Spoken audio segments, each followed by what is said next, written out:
Hello everyone, welcome back to knowledge for future study channel. इस video में हम मुगल साम्राज्य से संबंधित क्वेश्चन डिस्कस करेंगे। पहला क्वेश्चन है, शाहजहाँ के बल्ख अभियान का उद्देश्य क्या था? ऑप्शन है काबुल की सीमा से सटे बल्ख और बदख्शां में एक मित्र शासक को लाना। बिल्कुल सही कथन है ये, ठीक है। शाहजहाँ का जो बल्ख अभियान था उसका जो उद्देश्य था वो था बल्ख और बदख्शां में एक मित्र शासक को लाना, ठीक है, जिससे कि कबीलाई विद्रोहों पर नियंत्रण किया जा सके, जिससे कबीलाई विद्रोहों पर नियंत्रण रखा जा सके। तो ये इसका उद्देश्य था बल्ख अभियान का।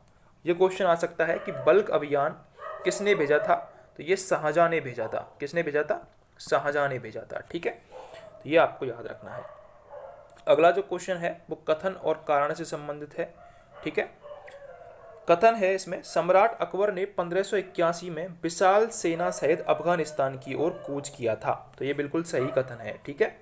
कथन क्या है? सही है। अकबर ने 1581 में विशाल सेना सहित अफगानिस्तान की ओर कूच किया था। काबुल जीतकर साम्राज्य विस्तार के उद्देश्य से अफगानिस्तान की ओर सैनिक अभियान किया।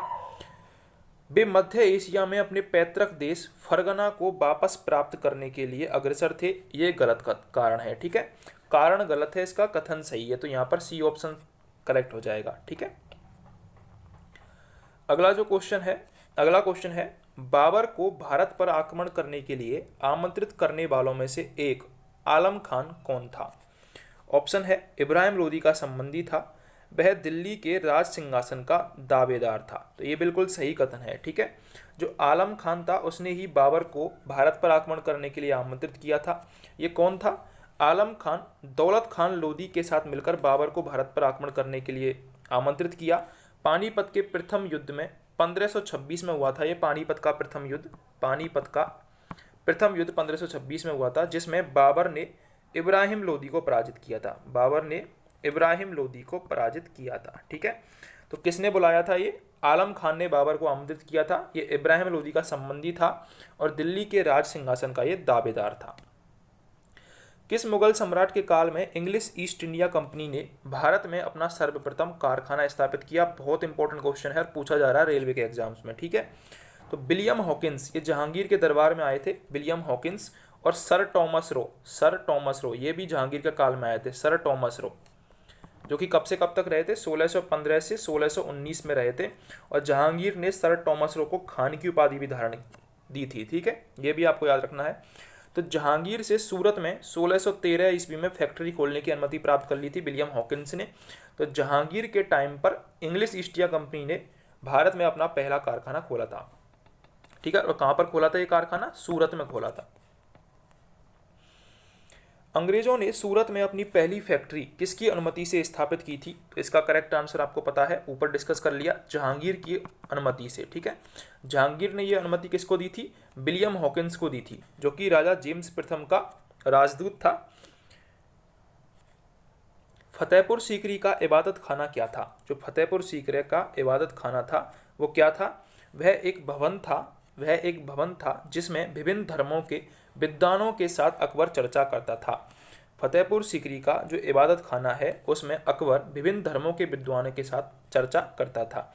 यह चर्चा प्रत्येक बृहस्पतिवार को अकबर द्वारा उठाए गए धार्मिक मुद्दों पर होती थी, ठीक है। प्रत्येक बृहस्पतिवार को होती थी। फतेहपुर सीकरी में स्थित था इबादत खाना, ठीक है।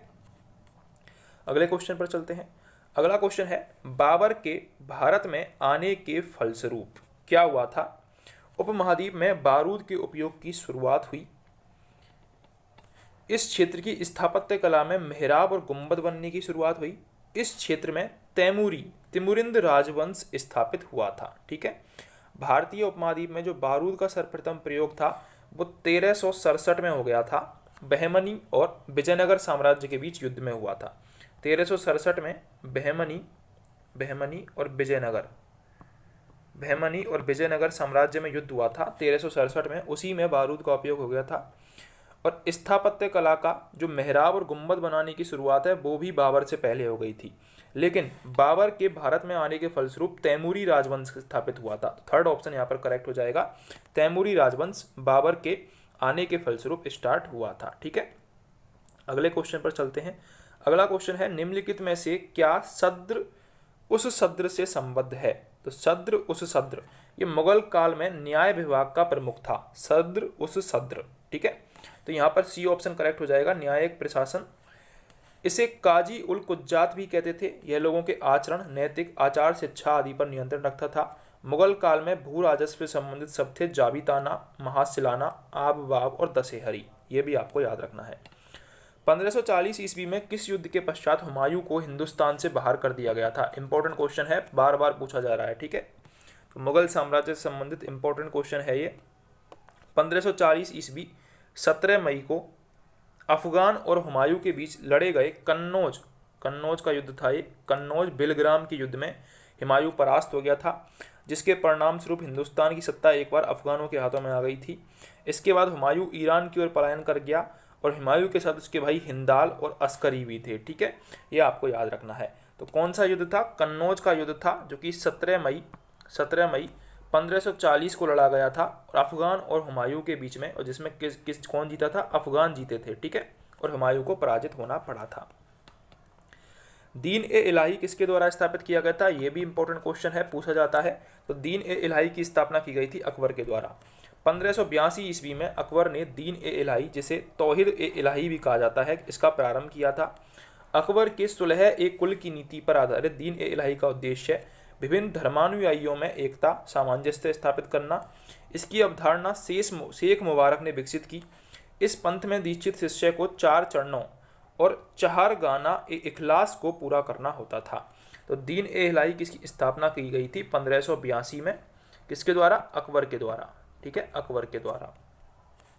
इसे क्या, सुलह ए कुल की नीति पर आधारित था। ये विभिन्न धर्मानुयायियों में एकता और सामंजस्य स्थापित करने का इसका उद्देश्य था। किसके शासनकाल में तुलसीदास ने रामचरितमानस लिखी थी? ये क्वेश्चन भी अक्सर पूछा जाता है। तो अकबर के शासनकाल में तुलसीदास ने रामचरितमानस की रचना अयोध्या में 1574 ईस्वी में मंगलवार को रामनवमी के दिन की थी। इसे लिखने में 2 वर्ष 7 माह 26 दिन लगे थे। 2 वर्ष 7 माह 26 दिन लगे थे। इस दौरान भारत में अकबर का शासनकाल था। अकबर का शासनकाल कब से कब तक रहा था? 1556 से 1605 ईस्वी तक रहा था और 1600 ईस्वी में ईस्ट इंडिया कंपनी भारत में आ गई थी। अकबर की दूसरी राजधानी कौन सी थी? तो अकबर की दूसरी राजधानी थी फतेहपुर सीकरी। और फतेहपुर सीकरी में ही अभी क्या पढ़ा था हमने? इबादत खाना भी स्थापित था। फतेहपुर सीकरी में इबादत खाना भी स्थापित था। बुलंद दरवाजा भी फतेहपुर सीकरी में है।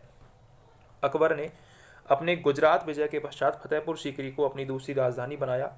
यहाँ स्थित प्रमुख इमारतों में दीवाने आम, दीवाने खास, कोषागार, ज्योतिषी की बैठक, पंचमहल, खास महल, तुर्की सुल्तानों की कोठी, जोधाबाई का महल, हवा महल, मरियम की कोठी, बीरबल की कोठी आदि प्रसिद्ध हैं।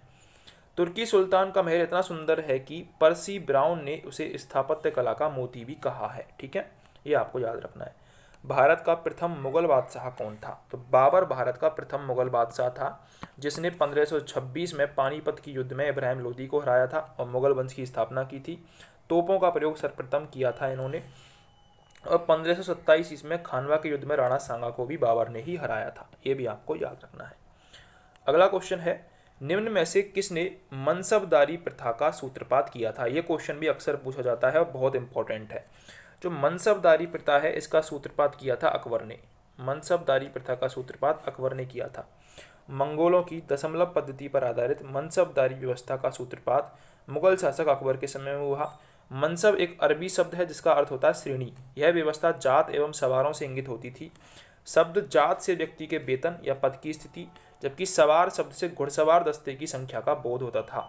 तो मनसबदार की जो प्रथा थी वो अकबर के टाइम पर प्रचलित हुई थी। अगर आपको क्वेश्चंस अच्छे लगे हों तो चैनल को सब्सक्राइब जरूर कर दें।